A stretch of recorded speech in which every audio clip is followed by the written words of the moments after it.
Berkeley out there, my name is Dragnix, and this is a design bite on everyone's favorite game, Sonic Forces. Today we will be looking at one particular boss battle in the game, and why that battle doesn't work for the general audience due to one reason: the lack of actionable information. What do I mean actionable information? Well, it's the signs that the game gives you to help you with a particular challenge. It can come in many forms, whether it be highlighting a particular spot indicating weakness, aka the big red glowing thing, or even a straightforward telling you of lore that will help you defeat a boss. In this case, we're gonna look at how the game didn't teach me a rule necessary to beat the first boss of the game, Zavok. So here's the structure of the boss fight. He throws a couple of drones out and has you attack them. Take care of them, and then he'll start flying overhead and use his Hornet to smash into the ground where his shadow appears. No, not that shadow.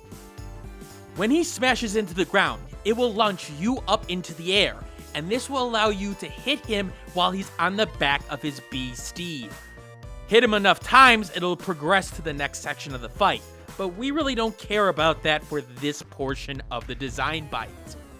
It's important to note that you can't just regularly jump and target him if you were to say jump before he hit the ground. You wouldn't get enough height, and thus you wouldn't be able to target him and hit him. And that's at the core of where the problem lies with these rules that are developed for this fight. Let's start with the action of being launched into the air when Zavok hits the ground.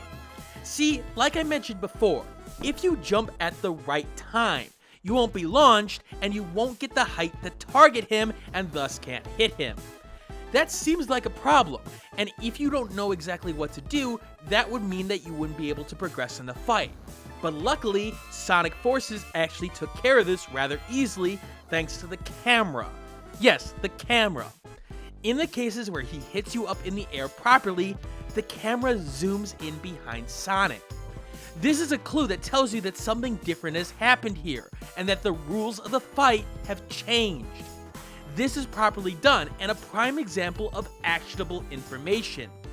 You may not realize it at first, but your brain processes the information that realizes that, hey, something is different here now, and I could probably do something that I wasn't able to before.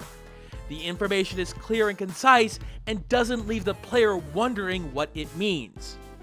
When things go well, it should look like this.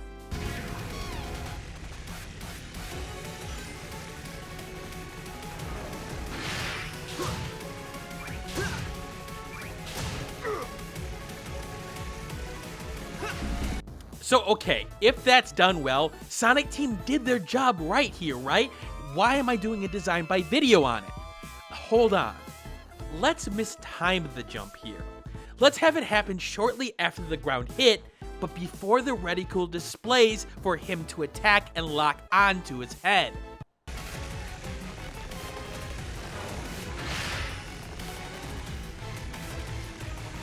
Weird, isn't it?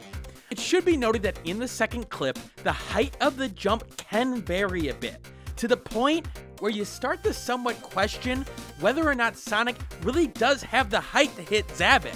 It almost seems like you could. Also, take notice of the body position of Sonic in both of the shots. In one, he's straight up like he's standing at first before he starts attacking Zavok with the homing attack. The other, he's curled up into a ball already. So that has to be the difference between the two, right? Like it's the information that I was mentioning before. So I should have noticed that he was curled into a ball, and that's what was causing the difference of why I couldn't hit Zavok. It's not that simple. See, Sonic also curls up into a ball when he launches himself via a homing attack at the enemy. I mean, you tell me here, does this look any different in terms of behavior when you launch yourself at the enemy compared to jumping afterward? The animation of the body is relatively the same, and there's no real difference other than what direction you're going in. Here's where the layers of design come into play, because it's not painfully obvious like the camera position that me hitting the jump button early was the cause of me not being able to target Zavok. The only clue was that Sonic was a ball at the time, but that's something that a player may not be able to register right away because of the animation's reuse. So, here's the question. What could have Sonic Team done to make that more noticeable? Well, first, let's consider them using the same camera trick that they used to draw attention to this in the first place.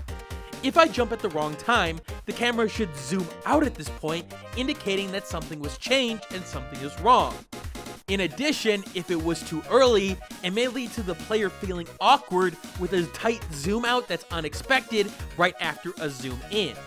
However, if you wait too long, the player may not directly connect the action being tied with it. So, despite it being the right solution for when things go wrong in the jumping before scenario, it's not the solution for the jumping afterward one. So what's a good one? Simple.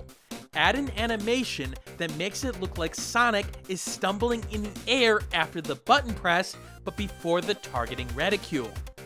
This animation would indicate naturally that something was wrong, that Sonic misstepped due to him stumbling in the air. This would give a player an indication that they probably did something wrong and that it's related to his jumping. Other games have used this to a very great effect.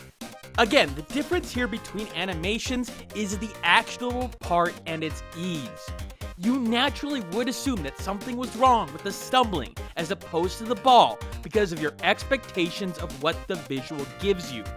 It gives you something that you can take and digest easily, and you know what you could do based off that action. Okay, but let's assume that for some odd reason, the animation budget had been slashed, and you couldn't add a unique animation there. Which again, part of this video is also to help smaller developers, at least I'm trying to help smaller developers, as they may not have the ability to take the time and add an animation like this. So, is there another way for the player to get the information that he needs here? You could use the reticule. If you made the reticule, let's say, a transparent green before you could hit the attack, and then have it solidify when it came into range, that would give the player information to work off of. Now, what could you do if the player hit the button early? Change the reticule to red with an X in the middle. That would indicate that, hey, something is wrong here, and a player could see the action come to pass with their early button press. Now, you may have to teach the player not to touch it on the transparent portion, but you could easily do that in the early parts of the boss fight or before this in a tutorial section. In fact, the QuickTime events of the game could be used with the button press procedure there, and only showing the red X if shown too early. This is what I mean actionable. The information given here is clean, concise, and tells them yay or nay on what they could do in this scenario. It doesn't lead to confusion for the player, and that's what you're trying to avoid in the end. And while Sonic Team did do some parts of this boss fight right, others they didn't do so well with, as you saw here. Anyway, that's enough for today. The next time that I do a design bite or a game design video, it will be on Bubsy the Woolly Strikes Back. Yeah, I put this off a little bit because I didn't really want to go back to that game. Anyway, I will see you next time, and as always, keep on gaming.